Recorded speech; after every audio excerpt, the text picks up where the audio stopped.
Hey everybody, it's Veroosh. Welcome to my channel. I'm excited to tell you about a relationship between Saturn, Uranus, and Mars today. They are forming a very special and very rare angle, and I want us to talk about it. So, I don't know if you've noticed, but I have changed my format for these readings a little bit. Today we're going to do an all sign and an astrology reading. However, I have sort of found out that maybe doing a shorter astrology session is easier for everyone. And I've been making these short astrology videos to explain certain concepts on their own. So I'm excited to tell you about anything else in a different video. I do have a question though. This content that we're about to talk about today has added information that I'm not going to talk about today. So if you're interested in hearing more about it after you hear what I tell you, would you let me know in the comments if you want to know more? So there's a lot of like background stuff with this, so I'm excited to tell you about it. Anyway, so we're going to be doing an all sign today, a short little explanation with regard to the astrology, and then we will get into the all sign in a minute. And let me know if you want to know more in the description, okay? So what we're talking about is a formation called a grand trine or a minor grand trine sextile. It's either a minor grand trine or a grand trine sextile. People have different names for this aspect. And essentially what it is a smaller triangle that forms between two planets on a trine. So in this case, we're talking about Saturn and Mars. And then there's a midpoint planet. And in this case, we have Uranus, which is right here. And it forms a sextile to both other angles. And because we're talking about mid and outer planets, Uranus and Saturn, these become fairly rare. They don't come around too often. It's a special configuration that is considered quite positive. Sextiles in general, which are 60 degrees apart or 2 signs apart, typically initiate energy. And they balance out elements with a harmonious third. So, for example, in today's case, we have Saturn in Pisces, which is a water sign. We have Mars in Cancer, which is a water sign, and Saturn and Uranus is in the middle in Taurus, which is an earth sign. So, earth and water are harmonious energies, and so the midpoint of that is harmonious. I would say a grand trine is always the best. The 3 elements of the same, 3 transits in the same element is always superior.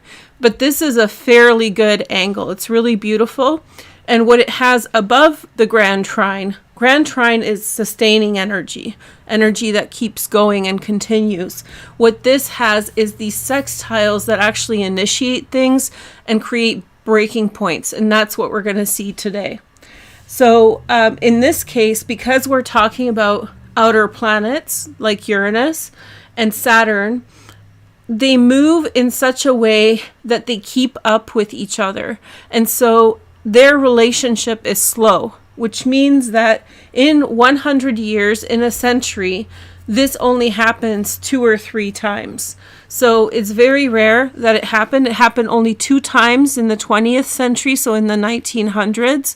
It only happened twice in the 1900s, and it's happening 3 times in the 21st century, and this is the first one. Okay, so we talked about the 2 planets in water and 1 planet in earth. Let's talk about for people who are less familiar with the signs, let's talk about some of the energy that has to do with each planet. So the first planet I want to talk about is Mars, because it's the lead planet, which means all of these planets are moving forward in this direction, right? And Mars is leading the pack, so to speak. So it's moving forward. So it's the lead planet.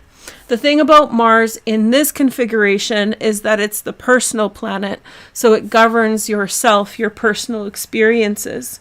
Mars in Cancer is really rooted in emotions, and emotions being the motivation for achieving things and going in a particular direction.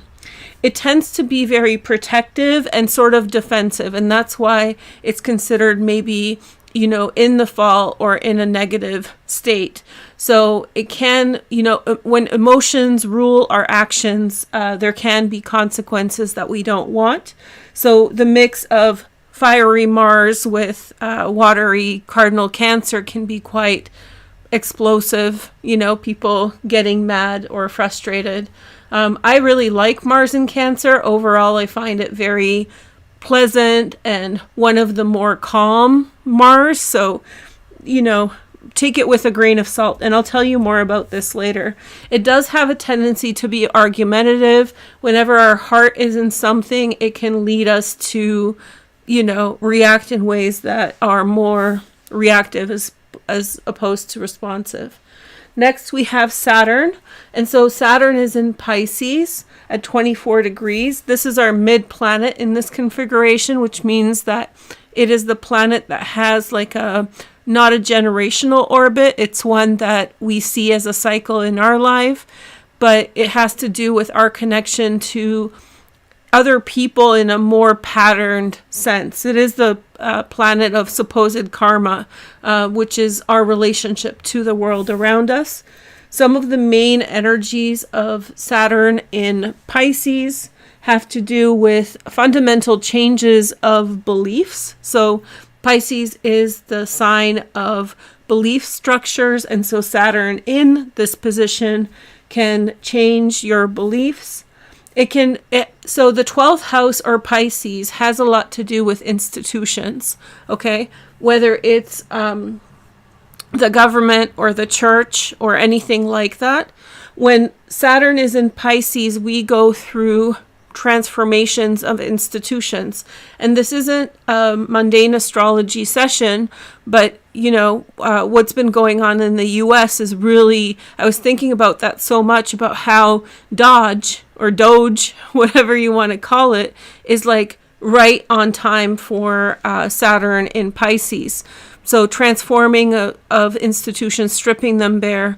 And if you're not happy with that happening, because I know a lot of people aren't, I would say that once Saturn starts moving out of Pisces, it's likely that transformation will really transform or maybe take a different route a little bit. So I think that it might be a short-lived process, but in the meantime, it might actually wipe out different institutions and different circumstances. The thing about Saturn and Pisces that you may want to know is that it's a 30-year cycle. Its orbit is 29 years. And at the end of Pisces, it's at the end of that time in the natural chart. And so in some ways, it's like the final things that must happen before Saturn progresses into Aries. It finishes up this karmic reckoning. For some people, Saturn in Pisces involves a lot of grief and loss. You're thinking about the last 30 years, the things that you've gained, the things that you lost, the things that you would wish would be different. The other thing that's specific for this year, which I think is very important, your Neptune has moved out of Pisces and Saturn is following in turn. Saturn is there sort of cleaning up whatever Neptune has left behind, clarifying illusions, bringing clarity to your perspective, trying to help you understand the things that you need to know, I think that it's a time in which old art becomes cliche. There's been a lot of art that was popular for a very long time that's sort of falling out of fashion. And in the rubbles of all this change, new things are already beginning, but we may not see them until a little bit later. And so the final planet that I want to talk about in this configuration is Uranus. Uranus is in Taurus, which is a Earth fixed Earth fixed sign, and it's the outer planet. So this is our generational planet. So we have a personal, a mid, and a generational. That's something that's significant too. They work really well together. So I'm excited about this configuration. I think it can lead to a lot of good for us. Uranus in Taurus has led to a lot of financial change. So we've seen that around us, all these fiscal markets changing, everything from Russia to America, Bitcoin, BRICS, it's all part of this. Physical changes in your own body happen with Uranus in Taurus as well. And then we have, this is kind of like a more elevated way of seeing it, but it kind of breaks your comfort zone and pushes you towards approaching things in a different way. One thing that I wrote here is that these planets are old, and I don't mean that they themselves are old. I mean more that they're at the end of cycles. So you'll see in just a minute, but Mars had that long retrograde cycle that pulled it back into Cancer. So it's been here since last year. Saturn's been in Pisces since 2023, and it's finishing up its transit now. And Uranus in Taurus, this is the kind of like the most grueling transit of them all, has been in these degrees for like a year, right? It's been at 26 degrees last summer. It's heading back there now, and it's been back and forth over those degrees. So all of these energies are spent. Like Mars has had its retrograde period in this area. It's ready to move on. I think Uranus is ready to transition into Gemini. Saturn is definitely ready to follow Neptune as well. Okay, so one thing that I want to address, because it was raised somewhere and I think it's fair to talk about, it's a good learning opportunity. So let's talk about the fall or debilitation. And so first of all, there's different types of astrologers who emphasize different sorts of astrology as important. So whatever works for you is fine, but here's a way to look at it that I think would be helpful. Both Uranus and Mars are in their fall in the signs that they're in Cancer and Taurus. So let me show you some context-specific stuff that's changing the influence. A fall would determine that the planet is weaker in that sign or working against the energy of that sign in some way. So there are some context-specific things going on that are actually helping this energy if you do consider that as significant. My personal opinion is that these types of interpretations I find are how do I say this? They're inconsistent.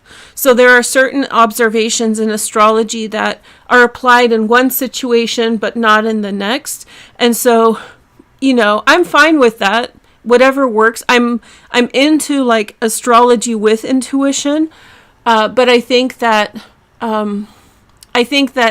inconsistency for people who are trying to be very authoritative with their astrology, like dogmatic, it has to be this way or not.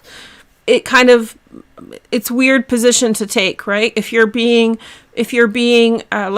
assertive or dogmatic and saying astrology has to be this way, and then you're failing in consistency, you're not meeting your own benchmarks. That's just my point. But let's take a look at Uranus first. So Uranus is in Taurus, which is supposedly its fall. I love Uranus in Taurus, and if you have Taurus placements, you may actually see what I'm talking about, because it challenges Taurus to get out of its fixed energy. So Tauruses may have been way more willing to try different things and break out in the world. I hopefully for you, it's been a great transit if you have lots of Taurus placements. But Venus actually is the ruler of Taurus. And as I've been talking about, my little Venus, what was it, like marathon that I did. I just did a series of videos on Venus because I was just so excited about some of the things to do with its transit. Venus is the ruler of Taurus, right? And she's exalted, especially right now through the 4th and 5th. She's just left her exalted degree, but she'll be back and she's heading to Saturn. So, even though Uranus is in the fall in Taurus, he's in a sign of a planet that's exalted, so that's lifting it up. The second part observation is that Uranus is in the third decan of Taurus, which is ruled by Saturn. Okay, and so Saturn and Venus are about to conjoin in Pisces, which is very helpful to this energy involving Saturn, this minor grand trine. So I think it's positively influential for harmonics, for a sextile to be formed between Uranus and the second decan ruler in Pisces. I just think it's really nice. The second planet is Mars, and Cancer is also in its fall. However, between April 4th and 7th, the moon enters Cancer, and this is today. This is why this aspect is perfecting today, which means it's very rare. They're like to the degree, the alignment. They're all 24 degrees. They're coming into, basically it's going to be perfecting very soon. Sometime late in the night, because I'm looking at the chart. This is for 1:30 a.m. Eastern, so it's a few minutes more and it's going to be perfecting. And so the ruler of Cancer, the moon, will be in the sign when this is happening. And so it's, again, bringing to Mars that would be considered in the fall, in its fall in Cancer, like a very helpful and benefic energy. And so I like this. And to add to this, Mars and Venus are trining, and this is somewhat common but sort of special as well. And Venus, of course, as we just mentioned, is exalted in Pisces, so just stepped through the North Node. So I think it's just helping. So Mars governs our self, right? Mars governs our personal experiences. This is the planet that's influenced by all these outside energies, and it's in harmony with a lot of personal, like the moon is the most personal transit, Venus is the most personal planet, and they're both like in this positive energy. So I think it's good. Mercury is in its fall, but we can talk about Mercury later. Mercury retrograde, yar. Okay. So let's take a look at planetary cycle considerations. So I already mentioned to you that Mars is the lead energy. So this is stuff I have a lot more information on, but for the purpose of not overwhelming you guys with it, I can do a different video, but just let me know in the comments. I want to choose where I'm using my time wisely. Okay, so Mars is the lead planet of this, and it's initiating a lot of energy. What did I write? Right, so it's that personal planet, and it's challenging the other two planets. What did I write in the second one? Oh yeah, we'll talk about the planetary cycles next. So Mars is initiating this energy. It's the lead planet. It's triggering our emotional conditions to force us to change. So there's an aspect of discomfort here that can motivate you to change your circumstances, and you are pushing in new directions with this placement. There is a sense of restlessness, but it's a restlessness that will motivate you. The second planet is Saturn. It's at the end of its cycle in Pisces, which we talked about. And in some way, once Saturn gets to the end of a sign, it's ready to let go of some of those false beliefs. We've had those religious transformations. We've had a lot of institutional upheaval. We've been faced with huge changes and being sort of asked, like, do you actually want this? Do you want an overhaul of your beliefs and institutions and all of that? And this is our time to change, to decide if we actually want them. And I love this image. So imagine we are standing in the rubble of these institutions and beliefs.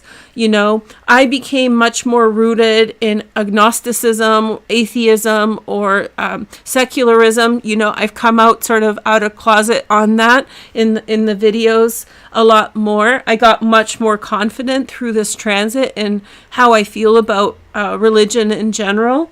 That doesn't mean that I'm dismissive or not tolerant towards people who do believe, but it's really influenced my beliefs, my personal beliefs, and standing in the rubble of our past beliefs of these institutions that have been overhauled. We're sort of asking ourselves, what do we want to bring forward as Saturn moves into Aries? So imagine that for yourself. What has changed as Saturn has transformed through Pisces, transformed your life through Pisces, and so now you're bringing it sort of forward.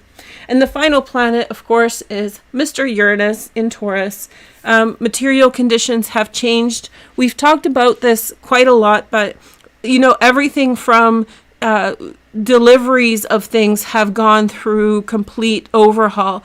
Agriculture has been in tatters with very difficult things, logistics of shipping, financial systems. I mean, we've seen the whole gamut of it. And so those material conditions have changed everything. How do I say this? Inflation, sorry, the word escaped me. All of that. And in some ways, this is the trigger for change. So before we go on to the next phase, let me just kind of highlight for you what could be technically happening in this triangle. So now that we have the awareness of what the planets mean and where they are in their cycles, let's talk about how they are interacting together, because I don't think I explained it really well. So Mars and Saturn are both in water. Uranus is in Earth, fixed Earth, Taurus. And so it's interacting with both Mars and Saturn, who are working really well together in a trine. So there's an emotional salience between Saturn and Mars, and in between them is Uranus. What I think is happening is that Uranus becomes a trigger point because of physical, material realities.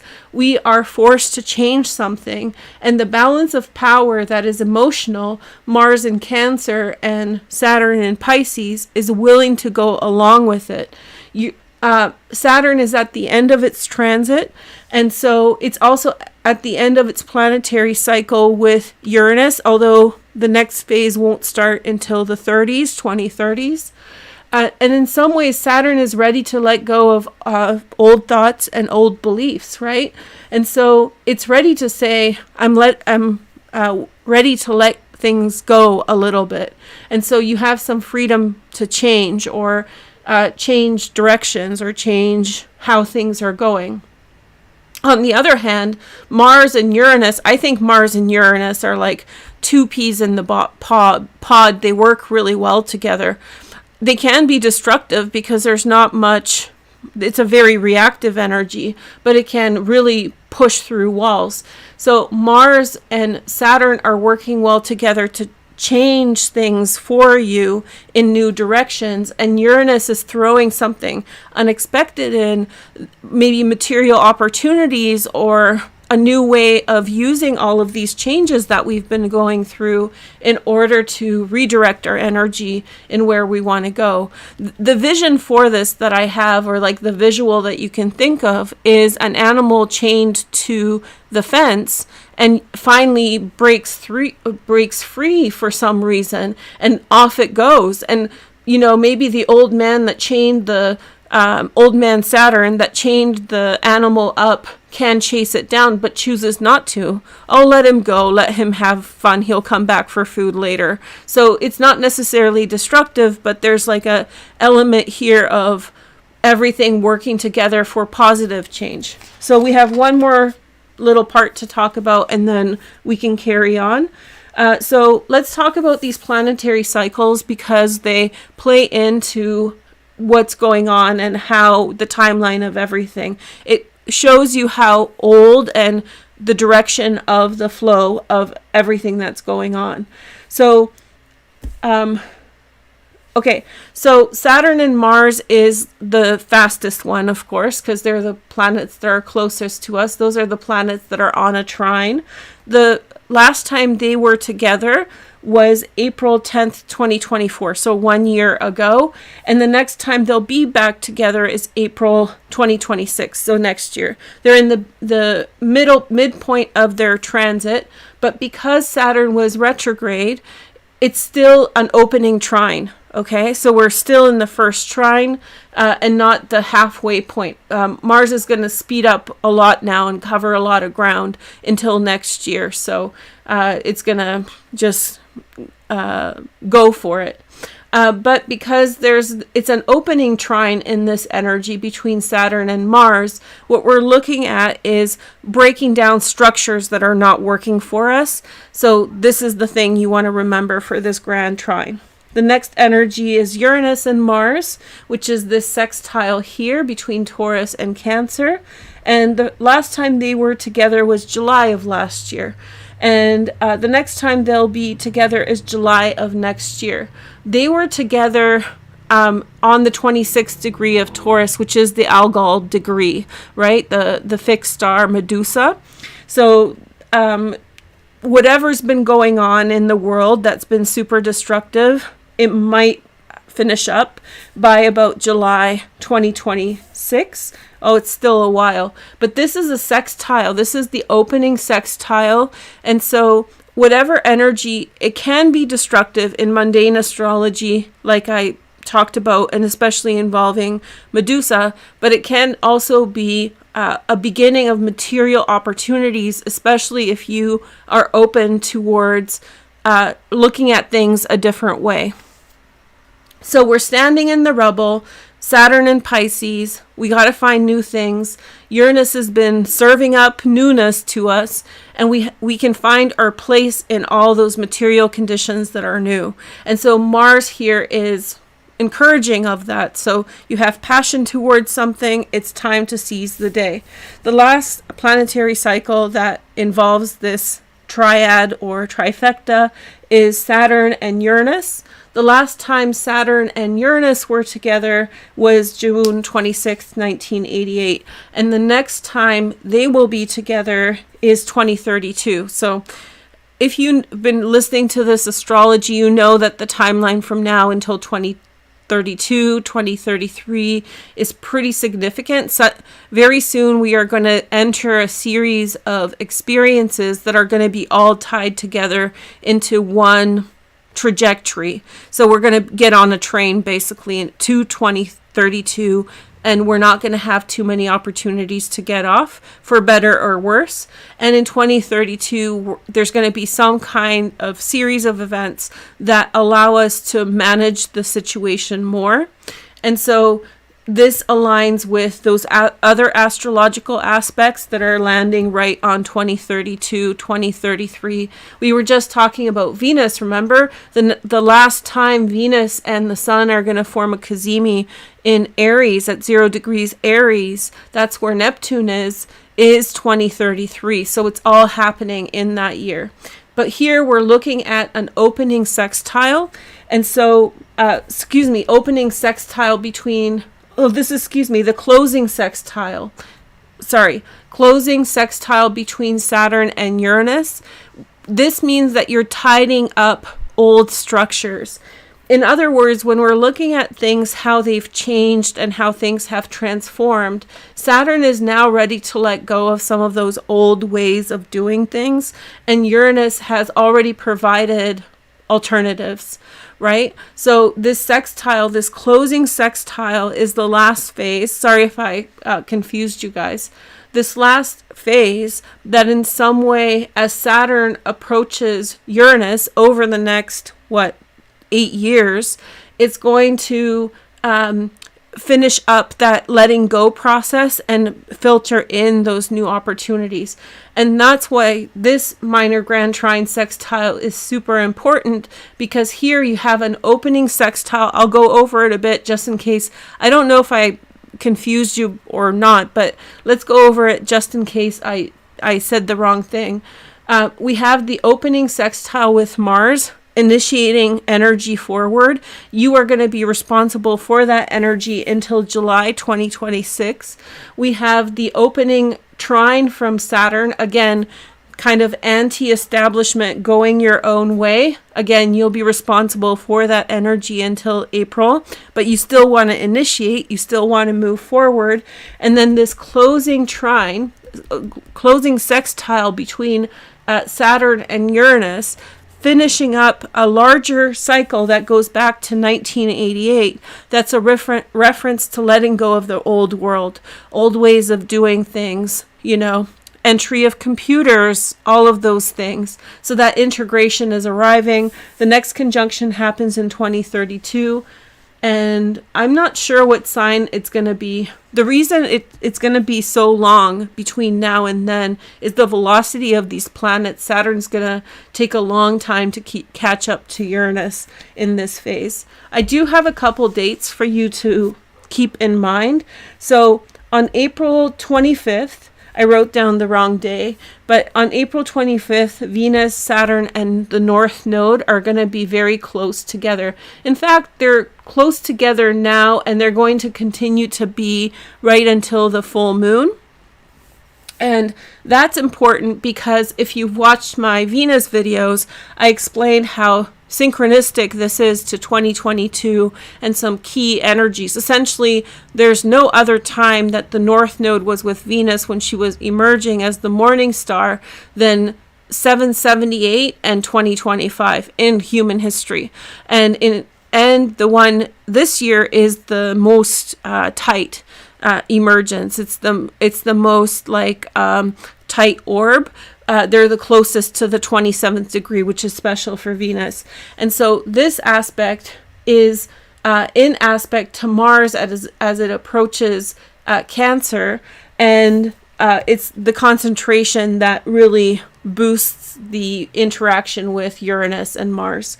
And then in October 2024, if you want to look back in time, Neptune, Uranus, and Mars formed a very similar aspect. Neptune was where Mercury is. Uranus was basically in the same position. Like I said, it's been hovering there at 26 degrees Taurus. And Mars was right before it entered its retrograde cycle. And so that time, because we had Neptune there, that was a lot about illusions, right? Illusions, delusions, And now we're getting Saturn in the position where Neptune was, realism. So now you're seeing, before maybe you couldn't see what you were going to do or what you had to do, but now you see it much better. And with Uranus and Mars holding the same positions and having gone through their retrograde periods. So you're kind of coming back to the table with a fresh mind, seeing things from a fresh perspective, maybe understanding some of your own biases better and being able to do things in a different way. So let me know how you guys liked my notes. So in those short videos, I have been doing notes as a way to help you guys visualize the content. But I thought I would try this and see if you liked it. I like doing it. I think it looks good, right? It's plus it helps me keep in track and on point and remind you things. I brought my feather since it's such a special day. So let me summarize this because I gave you a lot of astrology. In summary, I think that this is essentially a chance for a new beginning, a chance for a fresh start. If you feel discomfort in your circumstances, the energy of Mars is pushing you forward as the lead planet. And just one thing, remember, if you're choosing to make certain decisions, you're initiating here. This is opening sextile. It's really opening things up. The next time we get this formation, we only get, the next one will be led by Saturn. So it's going to be a different energy. I can talk about that more in a longer video. But essentially with Mars leading the way, we only get that again in 2071. So I mean, some of us are going to be geriatrics by then. Some of us are going to be gone. So this is it in terms of this configuration. I called this minor grand trine the grand trine of transformation. The physical circumstances around you may be pushing you for an emotional change, and I think you should go for it. I think the energy is very, very powerful here. So I brought my answer feather. If you guys don't know what it is, I bought it from a First Nations creator here in BC. So I'm going to show you their information. You can take a screenshot or something and read it. But essentially how it works is it gives us an opportunity to ask a question, and within 24 hours, I think, throughout the day, it gives you the answer. So I do this, and I share this with my friends online, you guys, and you guys can ask it any kind of question that you have to do with maybe some of the topics to do with the energies today, and hopefully we'll get an answer. So I'm going to ask a question too, and so hopefully you get an answer that is helpful to you about where to go and what to do and how to do it. Overall, these energies are really good. So I hope that you're enjoying them. I have a couple little announcements. Okay. I was supposed to also ask you guys. I made myself notes also. I'm so organized now. I'm supposed to ask you guys questions. Some of you guys don't like just commenting without having something to talk about. So we have answer questions, and we do it the astrology way, which means that I ask the question, you answer the question, but you also tell us your sun, moon, and rising. Okay. Let's see. So we have, if you could have a conversation with any character from a book, who would it be and why? And if this question doesn't work for you, I tend to ask another question at the end, so you can scroll to the end and, do that. So as I told you guys, I did another question now. Let's do it now. What is the funniest Wi-Fi name you've come across? Okay. Not a great question, but we'll see what we can come up with. Okay, so as I said, my idea is to do shorter astrology videos and do these all sign videos. Today's was really long because, I don't know, I'm just getting used to it. But I do think it was much less dense than some of my other videos, and so much easier for me and hopefully for you too.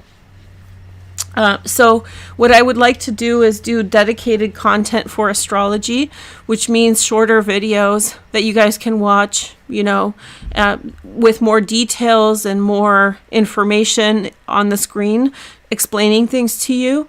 And then we'll be doing all signs like today, with less astrology and just a reading for every sign. Okay. So, I know my chart's a little bit messed up, but I don't want to fidget with it and just completely destroy it. So let's just go with it and start the all sign. Make sure to like and comment if you don't mind. It's really helpful for the channel, especially if you drop me a comment. I'll leave another question at the end if I remember, but yeah, it's not a big deal, and thank you for everybody who does contribute with comments and likes. Okay, so let's see our first sign, Cancer. Hey girl, hey. Okay, so let's talk about this. So Cancers have been telling me things fairly, you've been through it, okay? You've been through your fair share in these circumstances, so I understand. And so finally we have something to talk about that's exceptional. Hopefully some of you have gotten so frustrated with things that now you're ready for change. Okay, so let's pick some tarot cards. We have the Death card. Mars is in your first house. Some of you have reached a boiling point, that thing that I said about temper, really on the nose for Cancer. Cancers are cool and collected, but sometimes it's just the emotions take over. Then we have Venus in Cancer here. Especially if it's things like injustice or unfairness, Cancers really don't like that around them. Okay, so, and I'm using the same cards because a lot of people seem to like them. I really like them, and just, they're good to read. This is the deck that I read a lot when I used to read before I did this. So when I was a teenager, so this was my primary deck. Not this specific one, but I've always used this deck for many years. Okay, so we have Empress, which is coinciding with Venus. We have the Death card, which is Scorpio. We have Taurus moon, okay, exalted moon. And then we have Venus in Cancer. Very nice energies. There's a change with regard to a female It could be your mother for some of you, improvement with the mother, but it can also be for you, a change and a transformation, total letting go of the past, improvement from the past, just kind of like letting things go and moving forward. I see someone turning to someone else. So the Empress may be turning towards you, or if you're the Empress, you may be opening up towards someone. It's facilitating a lot of positive change. It's well received, which is the Two of Cups, and there's financial success attached to it. So this is a good time in your life. The troubles seem to have ceased. And so it feels like some things changed and you're no longer affected, or there's an improvement in a situation or a relationship. Okay, so when we're looking at our Grand Trine sextile, I'm a little bit worried because it's so sunny. So if my camera goes off, this will go for members. I don't know. Hopefully we can keep going. So far, so good. And I have the blinds closed so that it doesn't experience the direct sun. So hopefully we're okay today. Anyway, so let's talk about how this affects your chart specifically. It does involve a mindset change, and that's what we were talking about. Saturn going through Pisces, changing a different way of thinking about things, letting go of the past, looking at things from a different perspective. It may not be you, it might be someone around you, but you're, liberating yourself from the clutches of a repressive environment or ideas. So that could be what's going on here. This could be like Uranus in the 11th house with friends. There may be people around you who are facilitating this, or a friend or someone could add pressure, and that could be the straw that broke the camel's back, and you just let go. So there could be a persistent situation that you've been involved in, and now it's basically something happens and you're just like, no, that's enough. I'm done with this situation. So that liberates you and it eases your mind. Mars in the first house, especially since we've had the retrograde here, ready to go. You're ready to leave. You're ready to seize your day and go after the things that you want. Okay? So good luck, Cancer. I hope you have a good time with this. Let's see the next sign.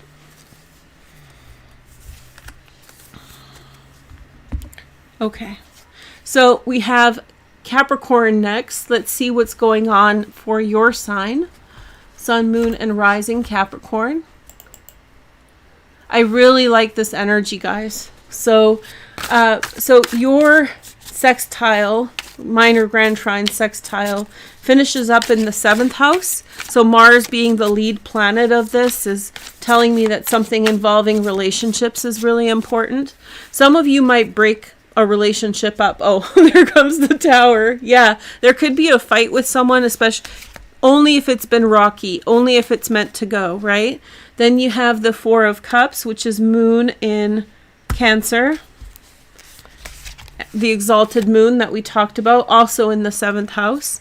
Then we have the Hermit card, which is Virgo. Virgo's not super in this dynamic. We'll see more from Virgo later this year. We have Queen of Cups. Okay. I have a feeling that there's some redirection here in terms of relationships. I think that you are somewhat impatient in your relationship right now, if you have one, or any close proximity that you have to people. And I think it's motivated by rebelliousness that you are feeling within yourself in terms of wanting to go somewhere else. I think that you've seen around you how things can go. That's that Saturn stellium here. And there's a lot of reference to thinking about like your environment or your childhood and seeing how people ended up when they chose certain things. There's an intolerance within you, Capricorn, that's motivating you to challenge the status quo if that status quo is not working. And Moon in Cancer is going to be very helpful with that. I think that's the Queen of Cups. there's someone around you who is providing loving, nurturing energy that is appropriate.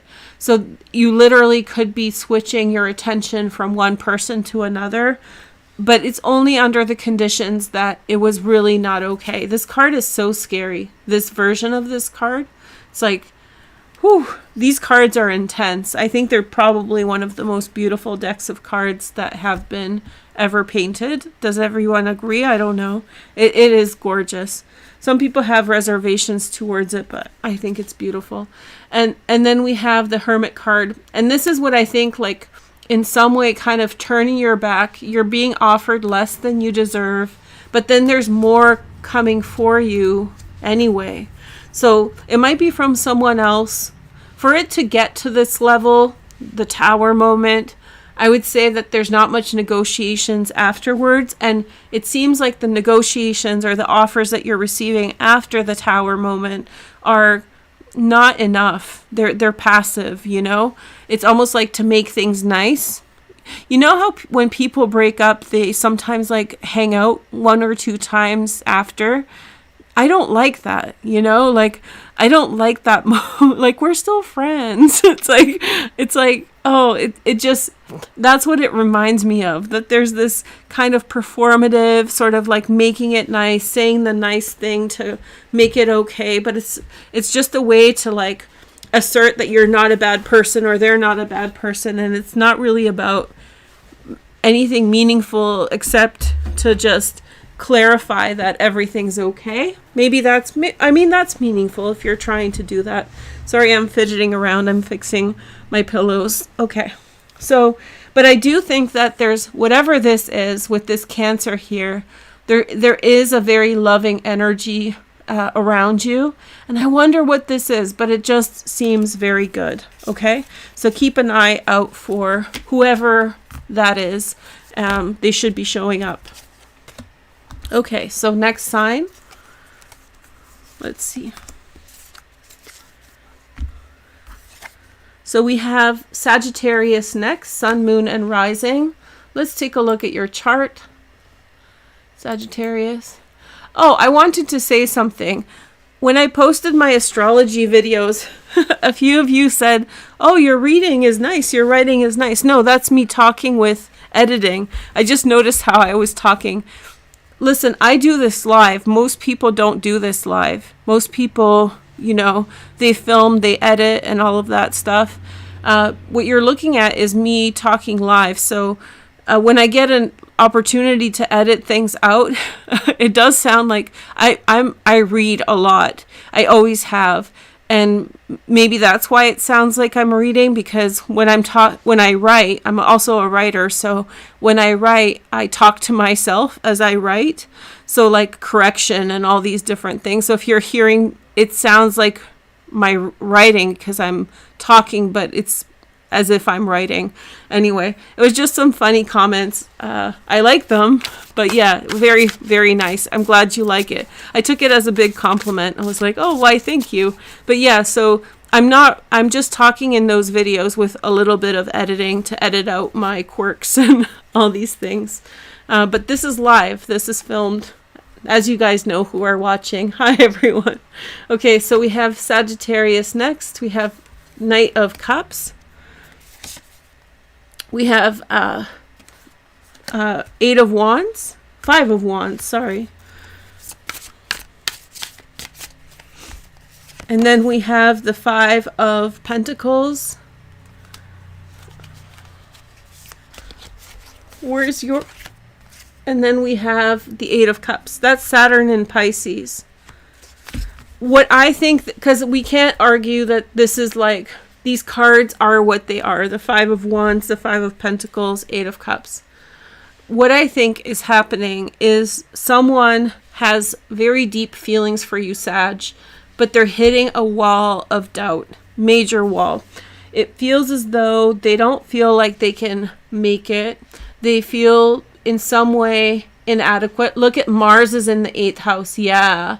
So they're giving up because of circumstances. This could be involving family members. If you have a sibling with whom you're not in contact, this could be the person. or if you're otherwise isolated from someone that's really close in your family. And it's showing like the energy seems as though there's like a giving up energy. Mars here suggests that something unexpected is showing up in this dynamic. It's curtailing where things are going. What I would say with this circumstance is wait it out. I would wait until Uranus moves into Gemini a bit more. I would say don't press your relationship situations now in this configuration. Don't push your family dynamics now. Wait until Mars goes into Leo, but definitely if you can, wait until Uranus moves into Gemini. Those solutions, if you're sad because you're hearing me say this and you love your family member and you wish it was better, when Uranus enters Gemini, you're going to have a turnaround moment. So yeah, it's showing up as stress and worry and all those negative things. But I think then when Uranus moves into Gemini, I think this is going to turn around in a natural way. Just to reassure you, Sag, this person loves you. And remember, I read my cards in a way that this could be a man or a woman, depending on your situation. This person really, really loves you. This is an unwavering love. This is a sure love. This is the husband card, right? So this is the card that depicts total loyalty, total commitment. And so just wait it out. It's going to be a few months. Right now, they're really struggling, or you're struggling to reach out. And you may, if it's you that's struggling to reach out, you may actually give up for now. Saturn in Pisces. And if you're giving up, it's likely that you're giving up because of family conditioning, because it's in the 4th house. So, difficult family environments early on teach us bad coping strategies. Stress, financial worry makes us choose to give it up for now and not go after the things we want. But just wait, be patient. Once Uranus moves into the 7th house, things will calm down, and it's likely that you will find another way to them, another way to make this relationship work. Okay? So good luck with that. So you see, even a benefit transit like this can in certain arrangements turn out kind of like bring up some challenges, or it depends. It really depends on your individual chart. These are general readings also, of course. Okay, so we have Libra next, Sun, Moon, and Rising. I hope you guys are liking this. I'm enjoying doing this reading. I'm not looking at the chat in purpose because I trying to keep it going here. Okay, hi Libra, Sun, Moon, and Rising. Let's take a look at your configuration. So we have the 9 of Swords, Mars in Gemini. And then we have the 4 of Wands, which is Venus in Aries. Venus is heading there next. We've already seen her there for a minute. Let's see. Well, I think the 6th house is going to give, anybody who has a transit in the 6th house is going to be seeing like a little bit of this. We have the 6 of Wands, which is Jupiter in Leo. That's in a year's time, by the way. And then we have Princess of Cups. Okay. Listen, whatever's going on for you, Libra, there's someone at home. And remember, this is a neutral gender card, which means that this could be a man or a woman, whoever is at home. Maybe a child, because princesses can be young. So they're showing you a lot of love and affection. It feels like you're going home with a little bit of stress. That's that Saturn in the 6th house, right? Like stress at work, stress at making it work. But at home, there's a lot of happiness, fulfillment, joy, and satisfaction. There's like a personal victory. It's like once you get home, the problems outside become very little. And whatever circumstance has been stressing you out, which is the 9 of Swords, when you see this person, this could even be a pet, like a cat or a dog, just a happy little animal. I saw this short video a man came home, and it was a little chihuahua, and it was like kind of fat, and it was on the ground and rolling around and looking up at him, just hoping he would notice her or him. And so it rolled around on the floor behind the man for like 2 minutes. And then finally the man saw it, picked it up, and the lady said, "Oh, it's been waiting all day to kiss you or to see you." And I thought that was so sweet. So this is the similar type of energy. You get home from a rough day, and there's someone who is waiting for you, and they're showing you, they just really love you, and they're showing you that love. So your home life is very, very nice. And because this is Venus in Aries, so card interpretations always come second, right? Like, it's not like the be all end all, but it gives us a data point. So it seems as though when Venus enters into Aries in the 7th house, it's going to continue this way. That's all I'm trying to say. So I think you're heading towards like a nice time period in which there's, you know, a lot of love and affection. These kinds of things are temporary, or something may have happened at work or in your outside life in some way.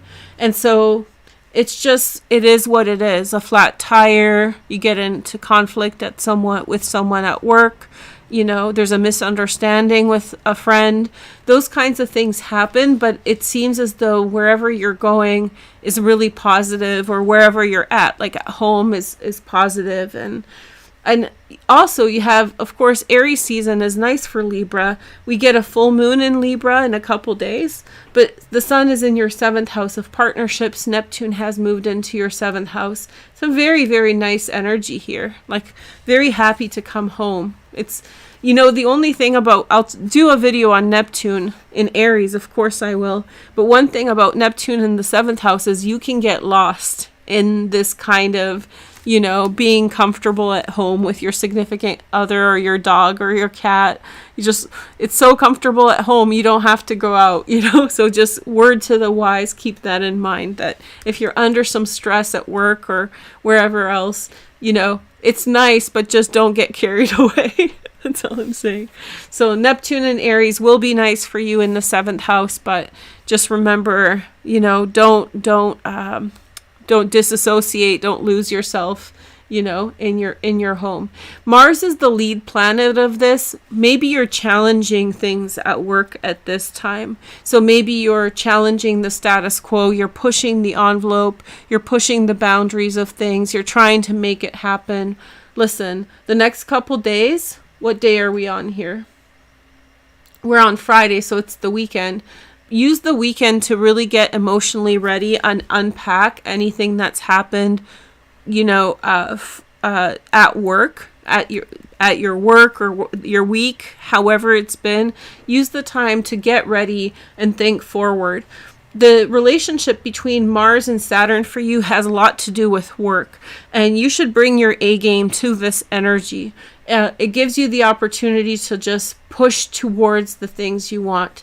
The breaking point could be, because Uranus is the trigger in all this, there could be a relationship that involves money, in which you're partnered up or you're working together with someone, and it's failing. So they could have been untrustworthy, or there could be some kind of like it's adding extra work to you. Especially with 8th house, 6th house sextile, you could find yourself, you know what I'm getting from this? Money can create shortcuts for you, so you don't get lost in the details. That's your message. You may be stuck with too many tasks, and you may be considering throwing money at someone, not throwing, but hiring someone, or that delegation might be your best bet.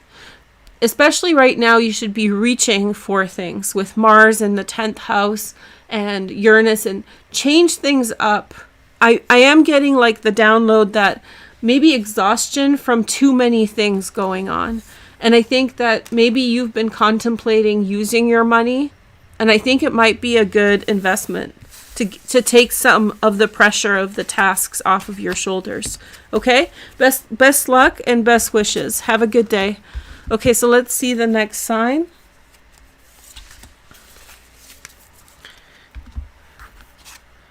So we have Aries next, sun, moon, and rising. Let's take a look at your chart. Aries, sun, moon, and rising. Okay, so hi Aries, happy birthday if you are an Aries sun, moon, and rising. So a lot for you. These transits of Mercury and Venus are going to impact you a lot. And it's a short-term thing, but I think that you're probably going through some kind of fundamental change. There's a change happening here. As Mercury and Venus enter the 12th house, you're going back to the past and you're revisiting past circumstances to see how you want to show up different in the future. You have Aries, your card, the Emperor. Let's see the next card. We have the Queen of Cups, Pisces, Cancer, Scorpio. I have a feeling that you feel unsettled by some of the things that are that your life has become. We have Temperance art. And so I feel like this is an opportunity to go back to the drawing board a little bit in the 12th house and really do some shadow work, deep soul searching, whatever you want to call it. And through this time that Venus and Mercury are in Pisces, in your 12th house, good, 6 of Pentacles, it's a time to like rethink who you want to be in all this. And we all have to do that no matter what age you are, but this is your time to possibly do it. It's a really good energy to reassess. So what I think is going on for Aries as a backdrop to the other energy is that everything's okay, but there's something going on like behind the scenes that you in some way are unsettled with. Okay, there's a unsettling energy around, and it's something about the way that your life is that you want to change. Something you've agreed to or something you've become, and you have a right to do that. This energy is very good. Although this isn't the main energy that we're talking about, Venus is creating a trine to Mars today, and so it is a nice sidebar to the rest of this energy. Mars is pushing forward with family matters. There could be a significant progress at home. Look at these cards, they're so beautiful. This could be a couple buying a home or taking your time towards some kind of financial success. Expect the unexpected in financial circumstances, which means that some of you may be engaging with in unexpected ways of using your money. So these unexpected ways of using your money might yield for you outcomes that you really desire. You're not quite finished with your soul searching yet, Aries. I think that this is something that is on the tail end of your energy. I do think that it's not over yet for you. Like, you still need to figure something out. And I really encourage you to by choice, devote your time to do that. Whatever you need to change about your circumstance, about your mental state, about your well-being, take the time, invest in yourself, ride out this energy. You're never going to see it again in your lifetime. So this is a really good opportunity to figure out what you truly want and align to it. Okay? So, but the cards are beautiful. This shows a couple, this shows success, this shows a careful approach towards something that is very desirable. This may involve a Sagittarius, but these are secondary interpretations. I have a feeling that Mars in the 4th house, you know what I get as an intuitive message? Mars is like pulling family along. Like, if you're the Aries of the family, you're just pulling everyone towards somewhere new. Like, you're sort of Captain Aries right now. And so you're, encouraging people to like go with me, like, and there's like, go with that. You're Captain Creative. Captain Creative. Okay. So we have the art Temperance card, Sagittarius, just taking everyone along and I think that in summary, I know I kind of was all over the place understanding this energy. I think you need to honor your process. You need to sort of like work on your inner work. Then I think that you need to materially, if you feel the need to take a different route or fiddle around with things a bit, I think this is the time to do it, provided it's a smart choice. This is not financial advice. You should be using financial resources to make your financial decisions. This is just meant to be as a added message. But I think you should go for it. I think you should go for the things that you're trying to achieve and reach carpe diem and reach for the top and do your best and be hopeful and take your family with you, you know. Maybe this weekend, spend some time to have a chat with your family, you know, do a heart to heart, ask what they want and how you can contribute. And if you want the same things, you know, depending on what type of family you're in. I could see like in this dynamic, like, hey, let's all move to this city, like with kids, or if you're single, asking to move in together, or there's some kind of a transformation there. Okay. So let's see the next energy. We have Gemini, Sun, Moon, and Rising. Let's take a look at your chart. Sun, Moon, and Rising, Gemini. Okay, so hi Gemini. Let's take a look at your chart. I hope you guys are having fun watching this. The astrology was long, but we have a new member. Woohoo! That's good. Okay, so let's keep going. Sun, Moon, and Rising.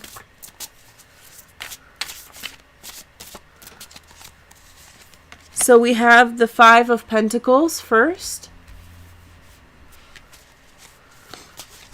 And then we have the Prince of Cups. And then we have the Eight of Cups, Saturn in Pisces. I'm not surprised that this card is coming up in this reading at all. And then we have the Devil card. Okay. Oh, okay. Gemini. Okay, so these are intense cards, so let's root our interpretation in the astrology. So in terms of the astrology, we have Mars as the leading planet in the second house. That's money. There's concern about money. Uranus in the 12th house. To me, it seems deceptive, like somebody's mucking around with your money. You're almost free of this dynamic. I have a feeling that right now and over the last 6 months with this Mars retrograde into your second house, you got some good ideas of redirection, financial redirection, knowing which way you want to go and how to change things that you want. Okay? What I'm seeing in these cards is temporary. I do think that you've let the wrong person in too close into your life. That's the Devil, and that's the Uranus in the 12th house. There's someone who's mucking around. I think that they're this Prince of Cups, Pisces, Cancer, Scorpio. Not necessarily a man. It could be a woman. It could be a they. But there's someone who has emotional motivations towards you, and they're surrounded by negative cards, so to me suggests maybe financial jealousy, something like that. It could involve your workplace. Okay, I have a feeling that you've already outgrown this situation. I think you're sort of still hanging around because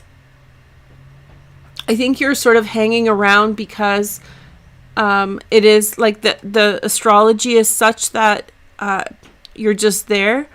But I do feel like you're on to bigger and better places already.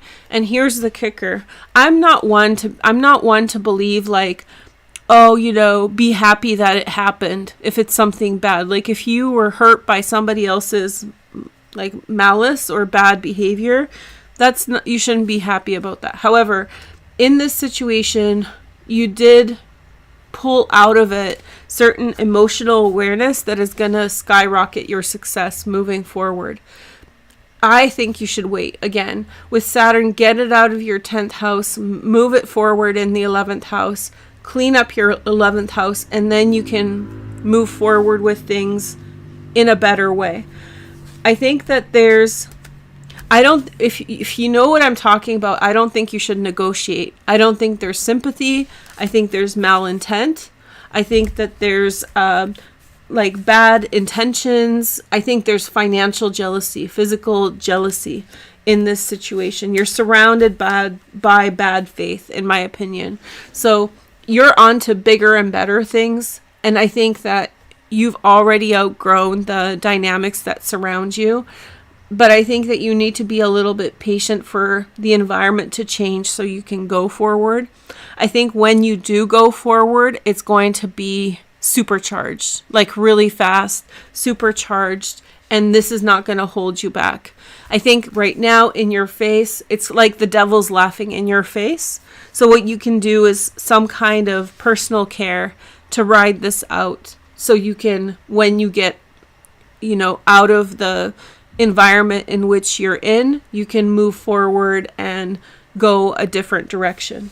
Okay? I know I was really hoping for like better cards, but it's better to tell you like straight up what's going on.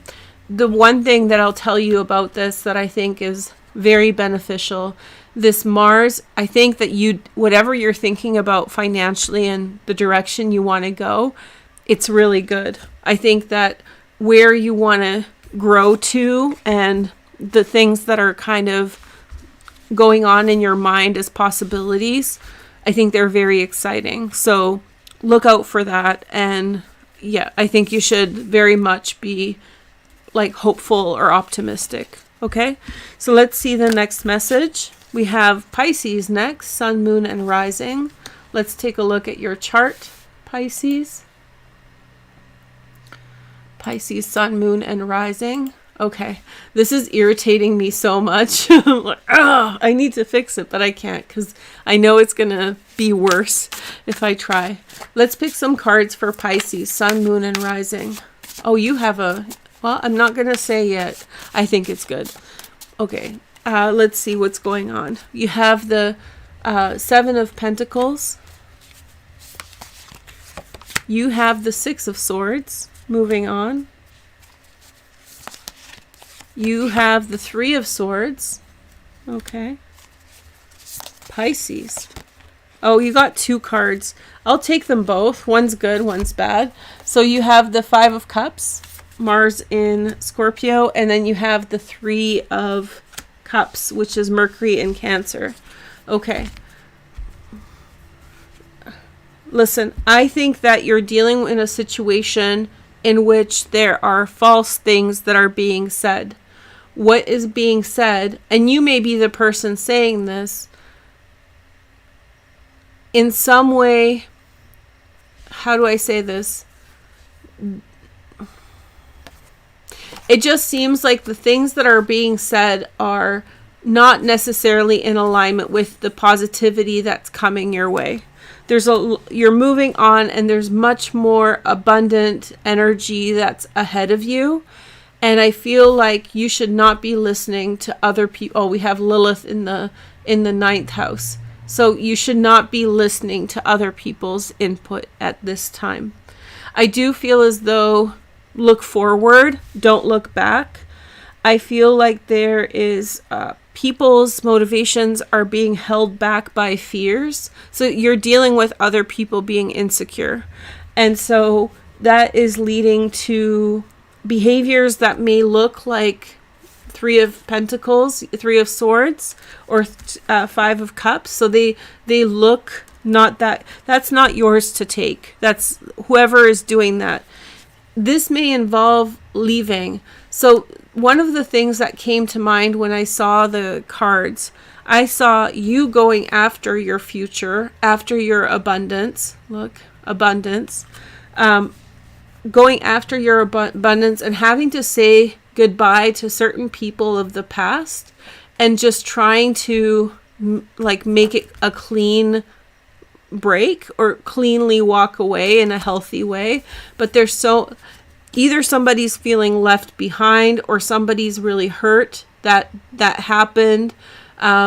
There's disappointment. There's fear attached to all this. Someone in the situation around you is not healthfully, not feeling good. And so I think that you can honor it. Like if it's in your third house, so that could be like your sibling or your cousin or someone your age.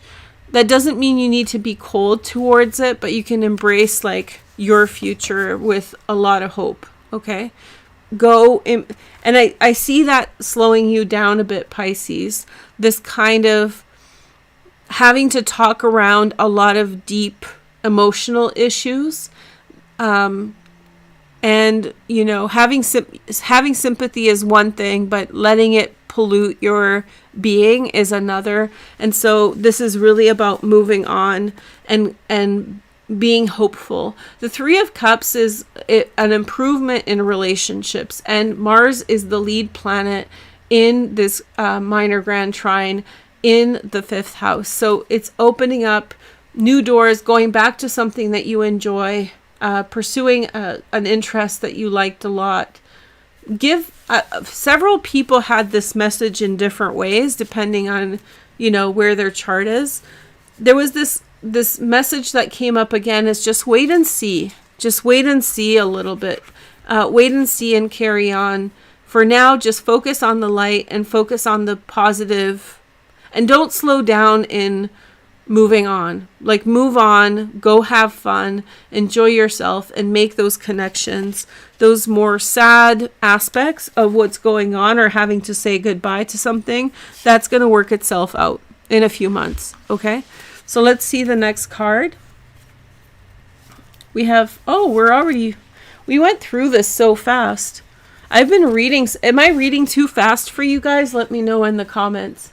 I'll take a break, because our astrology section was like super slow, you know? It was like 30 minutes. I was hoping for 15, but we're at what, an hour and 15 minutes, and we're so far in.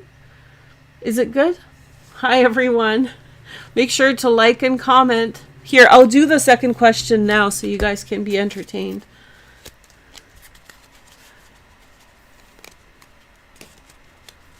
Yes, Miss Cosmopolitan, we can do Alice, I promise. Next time. I'll do one for members since you're a member. Okay, I'm just taking a break because I've been at it for a minute. Okay. Oh, okay, this is a great mess. This should be our question. What is one thing that you are grateful for today? Just say your sun, moon, and rising when you mention it. If you guys want to talk about it in the comments. I don't know if anybody's like chatting in the comments these days, but feel free to discuss. Okay, and I'll just keep going. And I hope you're having a nice day. All right. So we have the Taurus card next. Taurus sign next. Taurus, sun, moon, and rising. Okay, here we go. Okay. Hi, Taurus. So I have good messages for you, I bet. We have, letting go of old friends. Look for siblings and cousins right now. Look for connections. Like, if your cousin is asking you to hang out and you never hung out with them very much, give it a go. You have the Tower card. You're not the first. And then we have the Three of Wands. Yeah, an improvement with a sibling or cousin, Taurus. There's oh, look at this. See, a good time. Unexpected niceties, nice energies. Oh, look at this. And then we have the Princess of Wands. There's a turnaround. Somewhere where you think things were really shabby, there's a really good energy around this situation for you.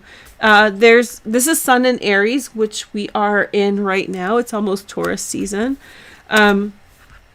So I do feel as though there's like a brightness in your circumstances. There's towers are funny cards because they can mean like death and destruction, but they can also mean very positive things, like a quick turnaround in a situation. And this is what this is. In a situation that's very dire, there's, through virtue and through good intent, there is a positive outcome and actually a very deep closening of the bond. This is the Brothers card or the Lovers card, which is the third house connected to where Mars is at this time. This is a deepening of bonds, a deepening of connection, attraction for some of you. I know we're not talking about relationship houses. I mean the 11th house, but I told you last time, in this mishmash of crappy energy with friends, let's just be honest, there's a breakthrough, and there's like, it feels like a outpouring heart and love and genuine friendship and good vibes to all. This is very nice. 3 of Wands, Princess of Wands, the Lovers of Wands. Oh, a bee has landed on my window. First bees of the season. Pretty exciting. Okay, so we have a massive turnaround. You were thinking things were bad, but I think they're going to be very nice for you, and I'm happy to tell you about that. You have the Princess of Wands. The energy is bright. It's uplifting. Somebody is much more forthcoming than you had anticipated. There's just an honesty in this energy. The 3 of Wands, to me, virtue, right? Like honesty, generosity of the heart. It's a real bonding of the spirit. I like this. This is my favorite reading so far today. And your Mars is going over I feel like some of you are getting hit in the heart with like a Cupid's arrow. Like that Cupid sent that arrow in February and it finally struck your heart. And it's hitting home because it's the IC. Like it's really personal. This is when you meet someone. This is when you meet someone and you have like a real connection. Remember, my cards are neutral gender, so that if you like men and you get this card, it's a man. It's not, I'm not going to turn you gay, so this is this can also represent children and animals, pets, especially the pages, right? So your kid could be also awesome. Like you thought maybe things were going bad with your kid, and then suddenly there's this just openness. This is coming across as very like honest, pure energy. And so it could very well be a pet. It doesn't feel like a pet. It feels like a person with very good intentions and a very good vibe towards you. The crux here is the first house, which is the Taurus house, and Uranus is in it. And Uranus is sort of the trigger for the transits in Saturn, in Pisces, and in Cancer. This is an emotional transit that is triggered by physical things, material things. And so that material consistency is within your first house. I've told you Uranus is awesome for Taurus because it shakes things up for you and takes you out of your own way. That's the shaking up that's going on. So you're going after things. I think you're going to clear some kind of hurdle to do with your early childhood stuff. So, and this is on an emotional level. I'm not here to be your shrink, but I think that it's going to be in some way, going to push you across something, a hurdle, a psychological hurdle or emotional hurdle that always held you back. Virtue, wonderful energy. I won't say any more because I don't want to jinx it, but it's very, very good energy. I'm very hopeful for you, and whatever's going on around you has very, very altruistic, good energy and vibes. Okay. So 4 more. The last 4. Leos. I know what the last 3 are, ladies. Okay, so we have Leo next, Sun, Moon, and Rising. Isn't this energy nice? I've been getting so many messages. People are like having a good day. It's not only this aspect, but it's Venus emerging from the underworld. It's such a beautiful combination. It's not perfect. There's other things going on, but this is like... we liking this, right? It's good. Here it's sunny. It was supposed to be raining. Everything's okay. So I hope you're having a good day. It's not going to be perfect for everyone. We saw a couple readings where there's like, I think Libra got a reading where, but you'll earn your happiness. You'll have lots of happiness soon, Libras, and whoever else. I think there was like 2 signs where there's like, wait a little bit. Oh, Gemini. The air signs, maybe. We'll see. We still have to do Aquarius, so we'll see. Maybe it's for air energy. This is hitting them, sideways. But Leo, let's talk about Leo, sun, moon, and rising. Oh, for Leo. Okay, first of all, Leo, everything is happening underneath the surface for you, and it's about to come out. So you may not actually be seeing the product of what's happening for you yet. We have the Magician. Beautiful. The only time it's come up. I'm disappointed it's not been in every single reading. 10 of Cups. We like this. And then we have, what else? We have the Queen of Wands. And then we have the Chariot. This is, I think you're competing with Taurus for the best. The fixed signs are lit. Ooh. And we still have to do Aquarius and Scorpio. We must compare notes. Okay, so right away, this is amazing. This could be you, Leo, sun, moon, and rising. Overcoming major things. Overcoming major things. Just pure happiness. Where's Uranus? Accepted by all. Joyful. Saturn in the 8th house. This is almost a write-off. This Saturn 8th house transit in Pisces. Like, it's almost like, okay, I'm done with all this crap. You know? It really feels like you want to, like, move on, shut the door behind you. There's your Chariot. Whatever endings you're facing, I wouldn't be surprised if you're not the one initiating them and you're moving quickly beyond whatever limitations the 8th house has put on you. You're initiating a lot. Magician's force. Be careful with this. I told you guys in the astrology section, part of what I was trying to say, and I don't know if I articulated it clearly, because it's live, I'm put on the spot, and sometimes I can't find the proper words. But anyway, so Magician, Mars sextile Uranus, and your Mars is in the 12th house. Be careful of the webs you weave right now. Be careful of the decisions that you're making. You're going to be in for a ride for a year from this energy because of the planetary cycle will take a year to reset. Use it wisely. This is a powerful energy that will get you to where you want to go. But know that you're dealing with fate and fated events and fated trajectories. So just be honorable to those trajectories. Just be honorable to them. But right now you're feeling great. You're feeling on top of the world. I think that this is all about letting go of the past and being finally like, I'm not going to mess with any of this in the past anymore. I don't want these things from the past. These are clunky, dusty things that are going to get in my way. I could see you frustrated with people and circumstances in your life and really like in your heart of hearts feeling like I need to move on from this and I'm not feeling this anymore. It's a very much like, okay, I'm done. It's a very I'm done moment. And seeing the possibilities in your life. When Mars re-enters Leo, there will be fireworks. First of all, there is going to be a bit of an opposition to Pluto. We'll talk about that next. But after you clear that hurdle, and it's an important hurdle for us to really understand well, so I'm not going to talk about it here. It's a good hurdle, and you're going to get through it. But when Mars enters Leo, watch out. Whatever you have cooking, whatever you're brewing over there, just keep doing it. Don't hold back. Just do your thing, okay? And yeah, if you feel like you want to ditch some things, some people and situations, yeah, they're dusty. Dust gone by. Okay, so yeah, it's Leo. I officially announced this Leo season. Okay, from now on until your birthday, you can carry on. Just go have fun. You're cleared. You're ready to go.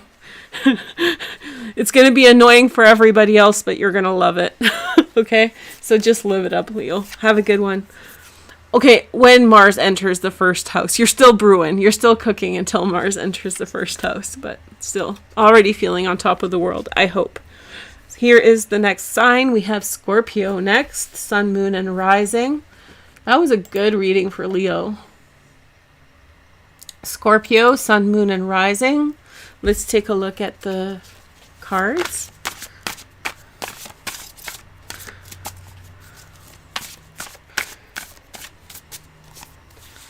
Okay, so we have 9 of Cups, the only one to get it. Okay. Sun, Moon, and Rising, Scorpio.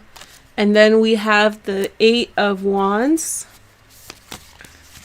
And then we have the 4 of Swords, Jupiter and Libra. And then we have the Queen of Pentacles. I love this Queen of Pentacles, so much. So good. Capricorn. Okay, but not necessarily. It can be anybody. And it can be a man. What a surprise, hey? The Queen of Pentacles is a man. Surprise, surprise. Okay, you got really nice cards. Something's coming for you very quickly. A wish fulfillment. It's in your 5th house. Saturn is going to give you something before it leaves the 5th house. It took away a lot, especially in the way of friendships and happiness and joy. Before it leaves the 5th house, it's going to give you something for your fun, for your enjoyment. Some of you have lost contact with your kids. This is not for everybody. There's a outcome coming to those situations. There's an antidote to the loss. Anybody who's lost children, anybody who has lost contact due to divorce and separation, even if you are a step parent to an ex's kids, there's going to be, when Saturn leaves the 5th house, as it is leaving, there's going to be positive outcomes. So whatever has been making you sad, particularly with children, you're going to be rewarded for your patience and toughing it out. There's going to be something coming. 8 of Wands, 4 of Swords. I like this. This is really nice energy. Okay, so we have Uranus in its final stages of the 7th house. Have you met your weirdo yet, Scorpio? Because I think, you should get out there and look before Uranus leaves the 8th house.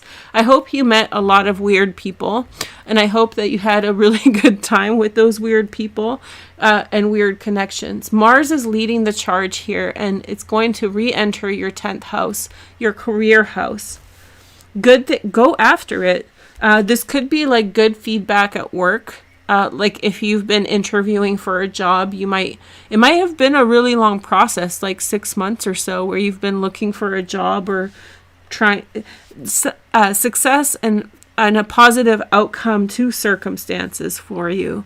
Really, really good cards. There's a peace, or maybe with an earth sign, a Virgo, Taurus, Capricorn, not necessarily, but there's peace that is achieved. And peace over money or peace over material things, such as like you had a conflict of interest with maybe an ex over money or something, that gets resolved. And then you have like peace of mind. This is really good cards.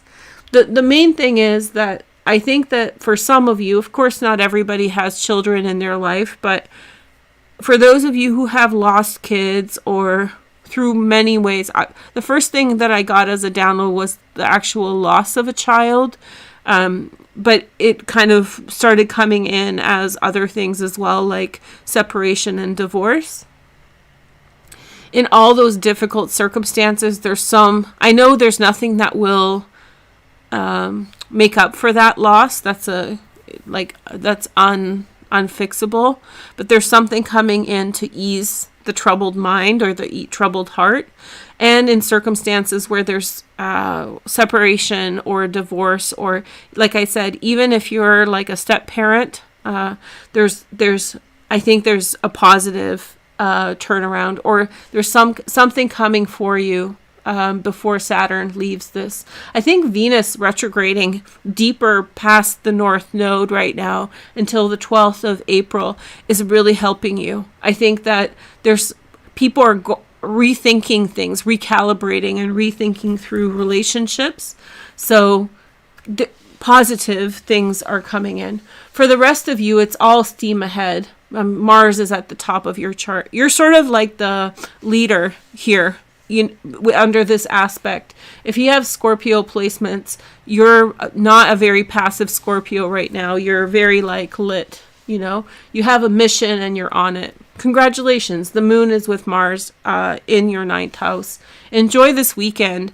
And this is your time to pedal to the metal. Pedal to the metal in your relationships as well. Do not miss this transit, Scorpio, with Uranus in Taurus in the 7th house. There are weirdos around that are fantastic for you. And if you've missed them, look around. Look around who you've met. Look around who you know. Really amazing people. Not only for romance, but also for other kinds of connections. Yeah, I'm getting good vibes. It could be an earth sign, female or male. But there's good vibes. And then there's this rest. Okay, so there's truce, but like maybe the sun is getting close to Chiron and Aries, and so there's this need for maybe you can get some rest, like maybe you don't have to go a mile a minute. Maybe you can take some time to like get a full night's sleep and sacrifice some of the things you think you need to do for that. You don't have to be on guard so much in this energy, but still like go after the Mars in the 10th house. Like the next month ahead is going to be wicked for you. Wicked in a good way. Okay. Congratulations. So 2 more to go. The last 2 standing. We did this. We did this so quick. I don't know what I'm doing different. I hope you guys don't mind. There's Virgo. Aquarius is last.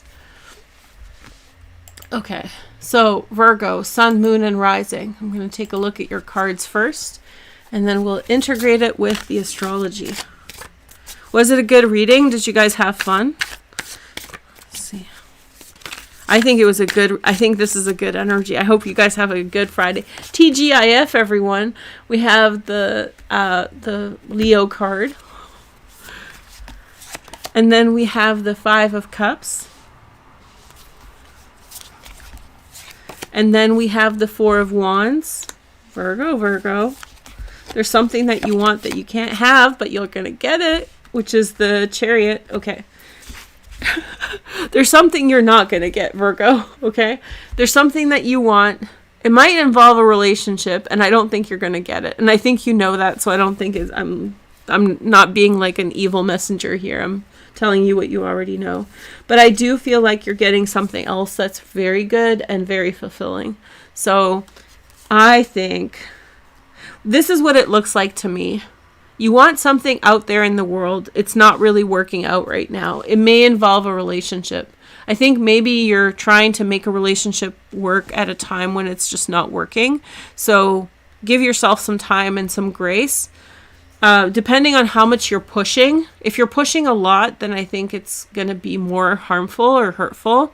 If you're just kind of passively going along and just hoping that it's going to work out, then it's probably better. So if you are interested in someone and it's kind of been back and forth, you may want to go slower, Virgo. It may not be what you want. It's a lot of passion. Like, it's a lot of passion and desire. And, like, how much of that is the other person? How much of that is you? So pour that desire into something else. Put it towards something that is, more within your reach. Not something that's going to, like, are you having this libidinal moment? Are you just projecting your desires onto something because you are just being avoidant? Maybe sometimes that's what this is about. So you have the five of Cups, right? So I don't think you're going to get the answer you want from that situation. Not right now. And I don't think it's worth your time because I think you have bigger and better things too. Just like Scorpio, I told Scorpio this, I'm going to tell you this. Uranus, what have you been doing since Uranus has been in Taurus? Have you been doing much? You should be challenging your environment right now, Virgo. Like, go after the things you want. I think that if you're waiting on somebody's answer, you're slowing yourself down. I think that if you just need to grab the bull by the horns and just sort of do your thing. I see you coming home and being happy. In your own home, in the comfort of your own home, and like getting what you truly want, like hitting a real deep spot of desire. And I think that this is a really good time for you and friends overall. What I feel like you're getting is the things that you want, but not the things you've been focusing on. And I question whether you've been focusing on the things that you want because you're avoiding the things that you truly want. Sometimes we choose to chase something that we don't really want in order to avoid the possible rejection of the thing that we truly want, right? So this is like figuring that out, maybe, Virgo, and like going after and getting it. Or a Cancer, if you're involved with a Cancer, Virgo, you know, or inviting if you have a lover who's a Cancer, you might want to invite them over to your house, or a friend. So there could be wonderful. I see you at home, Virgo, and having a great time, which is like it's like the easiest fortune for any Virgo. Like, you can't go wrong with that. 80% of the Virgo population. Like, what are you doing? I'm sitting at home having fun. Anyway, Virgo, enjoy your time. Pursue goals. Pursue your friends. Uranus is about to move into the 10th house. You're in prime energy here. Don't sweat how other people around you are behaving.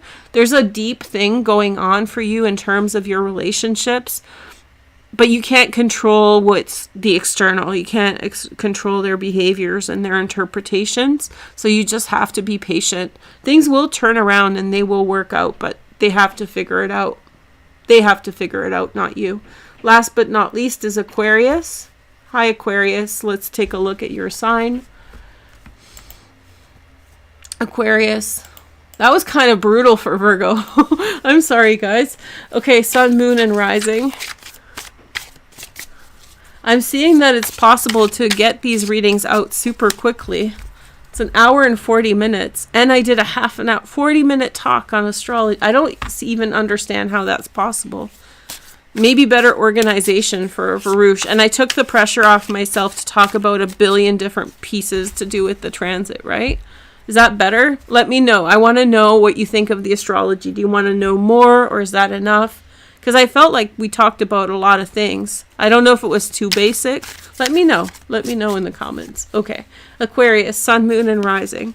So we have the Six of Wands. Leo. Two of Swords. And then we have the Princess of Pentacles. Yay! She's so pretty. So pretty. And then we have the... oh, look at you. Big stuff. Money. Shake your money maker, Aquarius. Look at that. Big money. Big... look at this. Hey, girl. Hey. What's going on with the money? Hey? Big change. Big money. Somebody's having a baby, too. This looks like a baby. Not even pregnancy. This looks like it's coming out. It's ready to be born. Wonderful times. And this, if you are having a baby at this time, watch my Venus videos, especially the last one I did, the holy one. Wild astrology to do with 2022 and to do with like religion and all those things. Very, very interesting. If you're about to have a baby within the next 2 weeks, holy babies are being born right now. Holy moly. Okay. So congratulations if that's the case. Okay, so we have the Six of Wands and Two of Swords. You have very nice cards. Making peace, making truce, finding like a good moment for you. Putting peace to situations. Hold on, I gotta clear my throat. Sorry about that. Sorry about that. It's just residual cold stuff. But whatever you've been cooking in that belly, whatever you've been cooking, it's coming out, and it's coming out with lots of resources, wealth, money. So sometimes it's a baby, sometimes it's cash. Whatever you've been... Venus is in your second house. Venus rules the second house in a different sign, but she's exalted in Pisces. And Mars is about to open... things are about to really happen for you in a good way. And then when Uranus... so right now, Uranus in the fourth house is okay. I mean, you may have renovated your home or some kind of changes, but you're on my watch list for Uranus in Gemini in the fifth house. You're going to have I'm going to call all my Aquarian friends. I want to be friends with Aquarius during Uranus in Gemini. It is going to be so fun. Okay, it is the funnest it's tickling my feather. Like I'm totally thinking it's gonna be the jam. You want to get it if you know an Aquarius. This is gonna be so lit. Uranus in Gemini in the 5th house. That's a wild transit. So good. It means super happy and super random, full of adventure. You're going to have so much fun. We're going to talk about this a bit. Sometimes transits stand out for specific signs, and Uranus in the 5th house just stood out for me. I'm like, oh, that's like the best transit for your sign. So you're about to go into like a long streak. I don't know if it's 7 or 8 years of joy and happiness and really fun tangential stuff. What it feels like, you've lined up circumstances, or circumstances have lined up for you in such a way that there's like a real financial reward, that there's like dividends coming your way, or good financial outcomes. And there's like a peace with a past situation. A situation is done. It may involve family members, like something is finished, but there was success. You have been successful, and there is money involved in all this. It's a closure event because the South Node has to do with the 8th house. So there could be overarching unpacking of issues and money, family members, and people around you now. I don't think you've calculated. Some of you have set yourselves up for success this way, but some of you, this just fell that way, and I think you're on a bit of a winning streak now. And Mars entering Leo is going to be very, very fortunate for all your relationships. So Aquarius is kind of, I think yours is the best one. Save the best for last. Anyway, I hope you guys had fun. Thank you so much for watching. Make sure to like and comment. Do you want another question? I don't know if anybody does. But yeah, I had fun doing this with you, and we don't have to, this is going to be available for everybody to watch. And yeah, if you're watching in the chat, if you feel like leaving a comment in the comments later, by all means, if you don't mind. What is the one thing you are most excited about for a future of entertainment? For the future, and your sun, moon, and rising. Okay. The reason I asked so many of these questions is none of these questions were hitting the spot. Anyway, I hope you enjoy, and I hope you guys are doing well. Welcome to the new member, or the returning member. And yeah, I hope you guys have a great day. Enjoy the minor grand trine sextile, and let me know if you want more astrology on this in a shorter video. Take care.